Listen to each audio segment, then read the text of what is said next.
তাঁর গানের গলা হয়তো অনেকেরই শোনা হয়নি। তিনি ছিলেন পোক্ত গায়ক, সাথে বাঙালির মননে তিনি সেরা মহানায়ক। অভিনয় ছাড়াও তাঁর ছিল একাধিক দক্ষতা।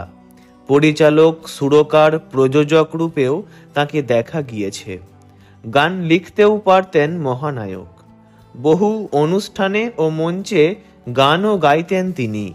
তবে সমগ্র অভিনয় জীবনে নিজের অভিনীত একটিমাত্র ছবিতেই তিনি গান গেয়েছিলেন। আজকের ভিডিওতে চিনব গায়ক উত্তম কুমারকে, তাই ভিডিওটি শেষ পর্যন্ত দেখার অনুরোধ রইল। অভিনয়ের আগেই গানের সঙ্গে পরিচয় হয়েছিল উত্তম কুমারের। গিরিশ মুখার্জি রোডে তাঁদের বাড়িতে নিয়মিত বসত গানের আসর। পরিচালক ঋষিকেশ মুখার্জির বাবা শীতল মুখার্জি সেখানে টপ্পা গাইতেন। গানে মন বসল অরুণ চ্যাটার্জির।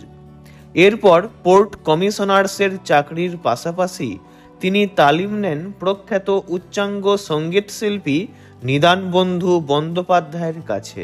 পরে চক্রবেড়িয়া বিদ্যালয়ে সঙ্গীত শিক্ষক হিসাবে কাজ করেন অরুণ। নানান ঘরোয়া আসরে ও মঞ্চে সুযোগ পেলেই গান গাইতেন তিনি। তবে চলচ্চিত্রে তাকে গায়কের ভূমিকায় একটিবারই পাওয়া গিয়েছে। নিজের গাওয়া গানে তিনি অভিনয় করেছিলেন 1956 সালের 28শে ডিসেম্বর মুক্তি পাওয়া নবজন্ম ছবিতে। ছবির প্রধান ভূমিকায় মহানায়কের সঙ্গে ছিলেন সাবিত্রী চ্যাটার্জি, অরুন্ধতী দেবী, সবিতা চ্যাটার্জির মতো অভিনেত্রীরা। এই ছবিতেই প্রথম ও শেষবারের মতো পর্দায় শোনা যায় মহানায়ক উত্তম কুমারের কণ্ঠে গান।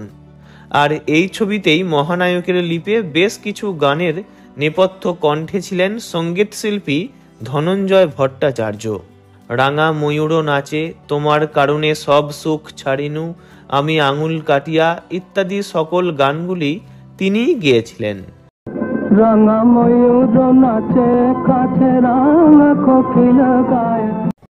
তবে এই ছবিতে একটি গান মহানায়ক নিজ কণ্ঠে গেয়েছিলেন। গানটি ছিল কানু কহে রাই কহিতে ডরাই। গানটি নচিকেতা ঘোষের সুরে। কানু কহে রাই কহিতে ডরাই, ধবলি চড়াই মুই। গানটি তখন বেশ জনপ্রিয় হয়েছিল। তবে উত্তম কুমারের সঙ্গীত প্রতিভা বরাবরই আড়ালে থেকে গিয়েছে। অভিনেতা উত্তম কুমারকে সবাই চিনলেও গায়ক উত্তম কুমারকে খুব কম লোকেই চেনেন বা জানেন। ভিডিওটি ভালো লাগলে লাইক করবেন, অন্য কারোর বিষয়ে জানতে কমেন্ট করবেন, আর এমনই সব ভিডিও পেতে চ্যানেলটি অবশ্যই সাবস্ক্রাইব করবেন। ধন্যবাদ।